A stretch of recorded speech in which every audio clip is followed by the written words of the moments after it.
हरिओम। आज गीता जयंती है और इसी का लाभ उठाते हुए हम कुछ प्रयास करेंगे गीता जी का थोड़ा सा पृष्ठभूमि जानने की, और एक गीता जी के अंदर का जो संरचनात्मक ढांचा है, जिस ढांचे को समझ के गीता जी का अध्ययन करना थोड़ा सुगम होता है, थोड़ा सरल होता है, उस ढांचे को जानने का प्रयास करेंगे। पृष्ठभूमि में जैसा कि सबको पता है कि गीता जी महाभारत का एक अंग है। महाभारत के अंतर्गत ही गीता जी का उपदेश हमें भगवान श्री कृष्ण के द्वारा प्राप्त होता है। जब महाभारत के युद्ध को टालने के विभिन्न प्रयास विफल रहे, अंतिम प्रयास जो कि भगवान कृष्ण के द्वारा शांति दूत के रूप में किया गया, वह प्रयास भी विफल रहा। उसके बाद युद्ध होना निश्चित हो गया, उसे टाला नहीं जा सकता था। दोनों कौरव के और पांडवों के दोनों के जो खेमे थे, दोनों दल थे, वहाँ पे खेमेबाजी शुरू हुई। विभिन्न अन्य राजाओं से संपर्क किया गया और उन्हें अपने में मिलाने के प्रयास किए गए। दोनों तरफ बड़ा भारी उत्साह था युद्ध को लेके। अर्जुन में भी बड़ा भारी उत्साह था, क्योंकि अर्जुन वीर था, शूरवीर था। अर्जुन महारथी था। अर्जुन विभिन्न युद्ध कौशल से संपन्न था, विभिन्न शस्त्र विद्या से संपन्न था, विभिन्न शस्त्र थे अर्जुन के पास में, और बहुत युद्ध के क्षेत्र में बहुत ज़्यादा अनुभवी भी था। दोनों खेमे में जब ये प्रयास होने लग गए अन्य राजाओं को इकट्ठा करने का, अपने दल में मिलाने का, तो इसी क्रम में दुर्योधन और पांडवों की तरफ से अर्जुन द्वारिका जाते हैं भगवान श्री कृष्ण के पास। भगवान उस समय शयन कर रहे थे। पहले अर्जुन जाते हैं, दुर्योधन जाते हैं पहले, फिर अर्जुन जाते हैं। दुर्योधन जाके भगवान के सिर के ऊपर बैठ जाते हैं, अर्जुन भगवान के चरणों में बैठ जाते हैं। तो भगवान जब जगते हैं निद्रा से, तो देखते हैं सामने प्रिय सखा अर्जुन बैठा था। और तो अर्जुन को कहा कि कहो सखा, मैं क्या कर सकता हूँ तुम्हारे लिए। इतने में दुर्योधन ने कहा, भगवान पहले मैं आया हूँ, पहले मुझसे आप बात कीजिए। भगवान ने कहा, देखो पहले आए होगे, लेकिन देखा मैंने पहले अर्जुन को है, क्योंकि अर्जुन मेरे पैरों की तरफ था। अर्जुन को कहा भगवान ने कि मेरे पास दो चीज़ ही है, एक तो मैं स्वयं हूँ और एक मेरी सेना है, नारायणी सेना। तो अर्जुन ने कहा, भगवान सेना का क्या करूँगा, मुझे तो आप ही चाहिए। तो दुर्योधन बड़ा खुश हुआ कि चलो इसने बड़ी मूर्खता की है, जो एक आदमी के बदले इतनी भारी सेना इसने गंवा दी। और बड़े दोनों प्रसन्न थे। अर्जुन भी प्रसन्न भगवान के यहाँ से लौटा और दुर्योधन भी बड़े प्रसन्न होके लौटे। खैर, जो भी युद्ध का माहौल रहा, अंतोगत्वा युद्ध भूमि में दोनों दल इकट्ठा हुए। जब दोनों दल इकट्ठे हो गए, शंखनाद हो गया दोनों तरफ से, लेकिन अभी एक भी तीर नहीं चला है, युद्ध की घोषणा नहीं हुई है। युद्ध भूमि का निरीक्षण चल रहा है दोनों सेना के सेनापतियों द्वारा, राजाओं द्वारा। दुर्योधन द्रोणाचार्य जी को युद्ध भूमि की जानकारी देते हैं, उनकी व्यू रचना के बारे में बताते हैं, कौन कौन से राजा किस दल की तरफ से आए हुए हैं वो बताते हैं। अर्जुन भी अपने भगवान जो कि अर्जुन के सारथी बने थे, और इस प्रतिज्ञा के साथ बने थे कि अर्जुन मैं सारथी बनूंगा, लेकिन मैं युद्ध में अस्त्र नहीं उठाऊंगा, मैं युद्ध में लड़ाई नहीं करूंगा। तो अर्जुन भी अपने सखा सारथी भगवान श्री कृष्ण के साथ युद्ध भूमि में आ गए। युद्ध भूमि में जैसे ही आए तो वहाँ पे युद्ध भूमि के अंदर अर्जुन ने ये एक इच्छा व्यक्त की भगवान से कि भगवान, मैं ये देखना चाहता हूँ कि आज कौन वीर, कौन योद्धा है जो मुझसे लड़ने के लिए इस युद्ध भूमि में, समर भूमि में आज उपस्थित हुआ है। मैं उसे देखना चाहता हूँ।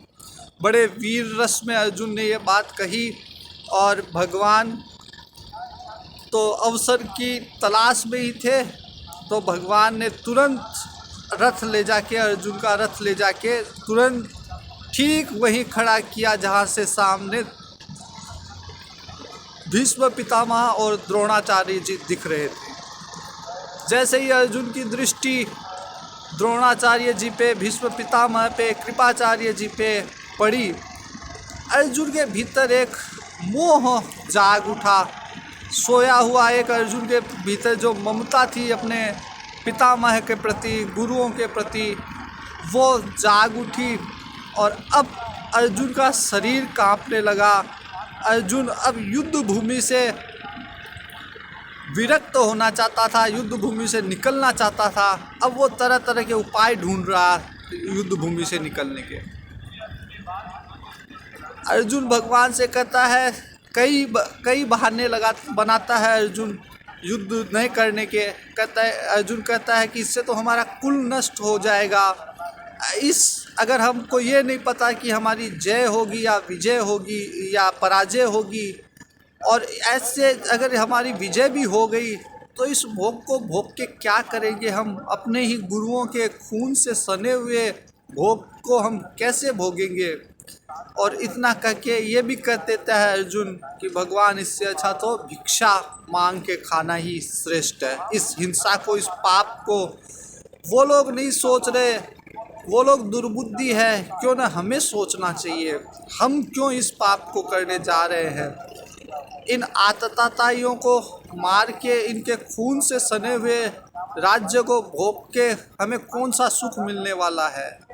तो विभिन्न तरह के अर्जुन युद्ध से निकलने की विभिन्न तरह के बहाने बनाता है, विभिन्न कारण गिनाता है भगवान को।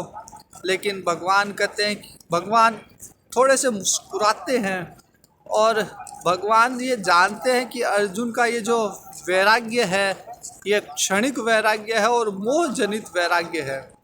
अभी इतना उत्साह जो युद्ध में भूमि में आने पर इसको था, अचानक क्या हो गया? तो ये अपने कर्तव्य से विमुख हो रहा है। इसकी प्रकृति ऐसी नहीं है या अभी इसमें इतना वैराग्य नहीं है कि ये संन्यास लेके चला जाएगा और जीवन भर सन्यासी के रूप में रहेगा। तो अब भगवान अर्जुन को ये समझाते हैं गीता के अंदर कि उसे क्यों युद्ध करना चाहिए। अर्थात विपरीत परिस्थितियों में जब मन हार मानता हो, मन उन परिस्थितियों में अपने कर्तव्य करने से बाहर निकलना चाहता हो, तब भगवान सही मार्ग का निरूपण करते हैं गीता जी में कि कौन सा मार्ग श्रेष्ठ है, कौन से धर्म का आचरण करना चाहिए। इसी क्रम में भगवान पहले सांख्य योग बताते हैं, परमार्थ की दृष्टि से भगवान सब कुछ समझाते हैं अर्जुन को, और फिर कहते हैं कि यदि अर्जुन तू परमार्थ को नहीं भी मानता, सांख्य योग को नहीं भी मानता, आत्मा के ज्ञान को नहीं भी मानता, तो भी मृत्यु तो निश्चित है। ये सारा ज्ञान देने के बाद भगवान विस्तार से कर्म योग के बारे में बताते हैं। चौथे अध्याय में भगवान यज्ञ भावना से कर्म करने के लिए बताते हैं। फिर भगवान अर्जुन बीच में एक प्रश्न करता है कि भगवान ये सारी बातें आप जो कर रहे हैं ये स्थिर मन से हो सकती है, लेकिन मेरा मन बड़ा चंचल है। भगवान कहते हैं मैं जानता हूँ तेरा मन चंचल है, इसलिए ही मैं तेरे को ये सारी बातें बता रहा हूँ, और अभ्यास से और वैराग्य से इस मन की चंचलता को कम किया जा सकता है। जो स्थिर प्रज्ञता की बात अर्जुन ने स्वयं ये शब्द प्रयोग में लिया है, स्थिर प्रज्ञता, तो भगवान कहते हैं कि ये एक बार में नहीं, लेकिन बार बार अभ्यास करने से और वैराग्य से ये अवस्था व्यक्ति की आती है कि उसकी प्रज्ञा जो है स्थिर हो जाती है। फिर भगवान छठे अध्याय में ध्यान योग के बारे में बताते हैं कि मन की चंचलता को कैसे कम किया जाए, कैसे उस स्थिति को प्राप्त किया जाए जहाँ पे मन कुछ भी विचार ना करे, कुछ भी चिंतन ना करे, कैसे अपनी स्थिति को अविकम्पित स्थिति बनाया जा सके कि कोई भी विपरीत परिस्थितियों में भी, भयानक परिस्थितियों में भी मन जो है विकम्पित ना हो, कंपायमान ना हो। फिर 7वें अध्याय से भगवान स्वयं अर्जुन को भक्ति योग के बारे में बताते हैं कि कैसे मेरी भक्ति के द्वारा मुझ पे कर्म समर्पित करके, मुझ को अपना मन समर्पित करके कैसे व्यक्ति जो है स्थिर बुद्धि को प्राप्त कर सकता है। इसके बाद फिर 7वें अध्याय के अंत में भगवान 5 शब्दों का प्रयोग करते हैं, अधियज्ञ, अधिभूत, कर्म इत्यादि। तो 8वें अध्याय में उन शब्दों को विस्तार से बताते हैं और अंत काल में क्या करना चाहिए ये भी बताते हैं। 9वां अध्याय फिर भक्ति योग में भगवान बताते हैं और फिर भगवान समझते हैं, अर्जुन की मनोदशा समझते हुए भगवान समझ जाते हैं कि अभी जब तक मैं इसे अपनी विभूतियों के बारे में नहीं बताऊंगा, जब तक मैं अपने बारे में नहीं बताऊंगा, तब तक अर्जुन मेरी बातों पे विश्वास नहीं करेगा। और इसीलिए भगवान ने 4थे अध्याय में भी जानबूझ के इस प्रसंग को छेड़ा कि ये ज्ञान मैंने पहले सूर्य भगवान को, विवस्वत को दिया था, फिर वहाँ से मनु से ये ज्ञान परंपरा के द्वारा आता चला जा रहा है, लेकिन समय के प्रभाव से ये लुप्त हो गया। तो अर्जुन अचानक चौंक के कहता है कि भगवान आपका जन्म तो अभी हुआ है, क्योंकि अर्जुन तो अभी तक भगवान को अपना सखा ही मान रहा है, वो भगवान को भगवान नहीं मान रहा। तब इसीलिए भगवान अपने आप को थोड़ा प्रकट करते हैं और भगवान अपने अवतार के बारे में बताते हैं 4थे अध्याय में कि मैं समय समय पर जब जब मेरी आवश्यकता होती है मैं जन्म लेता हूँ, अवतार लेता हूँ और दुष्टों का नाश करता हूँ। तो फिर भगवान 10वें अध्याय में अर्जुन को अपनी विभूतियों के बारे में बताते हैं। इतने में भी जब अर्जुन को समाधान नहीं हुआ और अर्जुन ने कह दिया कि भगवान ये जो आप कह रहे हो ये सब ठीक है, मैं इसे सत्य मानता हूँ, लेकिन मैं आपका उस रूप को देखना चाहता हूँ जिसका आपने वर्णन किया है, अर्थात जो आपने ज्ञान मुझे दिया है या अपने बारे में जो बताया है उसकी प्रत्यक्ष अनुभूति करना चाहता हूँ। भगवान कहते हैं अर्जुन, ये तेरे इस प्राकृत चक्षु से ये संभव नहीं है, मैं तुझे दिव्य चक्षु देता हूँ, अर्थात मैं तुझे प्रज्ञा चक्षु देता हूँ, ज्ञान चक्षु देता हूँ, जिससे तू मेरे विश्व स्वरूप को देख पाएगा। 11वें अध्याय में भगवान अर्जुन को अपना विशाल विराट स्वरूप दिखाते हैं, समष्टि के दर्शन कराते हैं। तब अर्जुन को समाधान होता है कुछ और अर्जुन कहता है कि भगवान या स्थाने ऋषिकेश है, कि सब अपने स्थान पे है। और भगवान दिखाते अपने विराट रूप में कि अर्जुन मैंने इन सब को पहले ही द्रोणाचार्य, भीष्म पितामह, इन सब को मैंने पहले ही मार दिया है, तू तो सिर्फ निमित्त मात्र बन के अपने कर्तव्य कर्म को कर, तुझे किसी तरह का पाप नहीं लगेगा यदि तू समबुद्धि में बिना द्वेष भाव के, बिना राग द्वेष के, बिना फल की इच्छा के अपना कर्म करेगा तो तुझे किसी तरह का पाप नहीं लगेगा। और फिर 12वें अध्याय में वापस अपनी भक्ति के बारे में बताते हैं, भक्त के लक्षण बताते हैं कि भक्त किस तरह से अपनी क्रियाकलाप करते हैं या भक्त का क्या स्वभाव होता है उसके बारे में भगवान बताते हैं। और 13वें अध्याय में फिर ज्ञान योग को क्षेत्रज्ञ के माध्यम से बताते हैं। 4वें अध्याय में भगवान गुणातीत अवस्था के बारे में बताते हैं कि कैसे इस माया से पार पाया जा सके।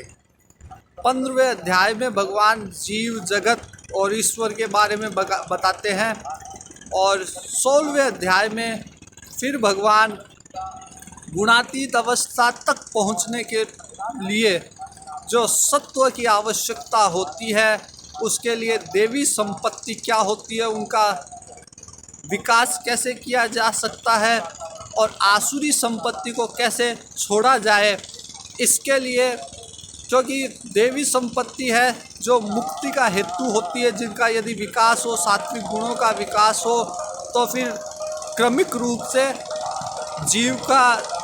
जीव जो है मुक्ति की तरफ अग्रसर होता है। वहीं आसुरी संपत्ति जीव को कर्मों में बांधती है। तो देवी संपत्ति और आसुरी संपत्ति का वर्णन करते हैं और 17वें अध्याय में भगवान फिर तीनों गुणों के बारे में बताते हैं और 18वें अध्याय में जो भी कुछ विशेष शेष रह गया हो उसके बारे में बताते हैं और पुनः एक बार वापस कर्म योग, सांख्य योग, भक्ति योग सब बताते हैं और अंत में भगवान अपना अंतिम सिद्धांत देते हैं कि अर्जुन, अगर कुछ भी ना हो तो एक काम कर, सर्वधर्मान परित्यज्य मामेकम शरणम व्रज, कि संसार में मैं एक ही हूँ, इसलिए मेरी शरण में आ जा। सारे धर्मों का अधर्मों का सबका त्याग कर। और इसके बाद में भगवान पूछते हैं कि अर्जुन, मैंने जो ज्ञान दिया वो तुझे समझ में तो आया ना। अर्जुन को समाधान होता है और अर्जुन कहता है कि भगवान, अब मैं वही करूँगा जो आप मुझे करने के लिए कहेंगे। इस तरह जो कर्तव्य से विमुख हुआ था अर्जुन, अब वापस अपने कर्तव्य को करने के लिए उद्यत हुआ इस ज्ञान के द्वारा। तो संसार में भी अगर व्यक्ति को अपने कर्तव्य का भान ना हो या वो जानता नहीं हो कि मेरे लिए क्या कर्तव्य है, क्या कर्म है, क्या अकर्म है, क्या विकर्म है, या कौन से मार्ग को, प्रवृत्ति मार्ग या निवृत्ति मार्ग में कौन से मार्ग में जाना मेरे लिए श्रेयस होगा, इस तरह के अगर किसी के मन में आशंकाएं हो और वह अपने न तो मार्ग को निर्धारित कर पा रहा हो, न अपने कर्तव्य को निर्धारित कर पा रहा हो, तो वह गीता से ज्ञान प्राप्त करके आज भी अपने कर्तव्यों के पथ पे और अपने कर्म पथ पे आगे बढ़ सकता है।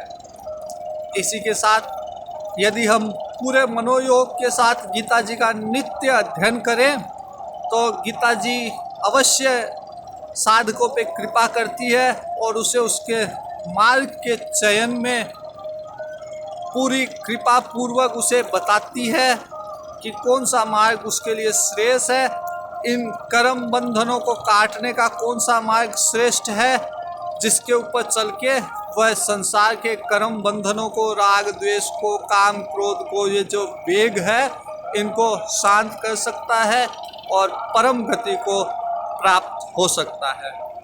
तो मैं समझता हूँ कि गीता जी का हम कुछ प्रयास करेंगे, इसी फ्रेमवर्क को देखते हुए, गीता जी के इस स्ट्रक्चर को देखते हुए हम प्रयास करेंगे और विस्तार से गीता जी को जानने के लिए मैं भी जैसे समय मिलेगा वैसे कुछ वीडियो बना के अवश्य अपने इस YouTube चैनल पे डालता रहूँगा, ताकि उससे भी आपको कुछ सहायता मिल सके। हरिओम। पुनः गीता जयंती की हार्दिक शुभकामनाएं।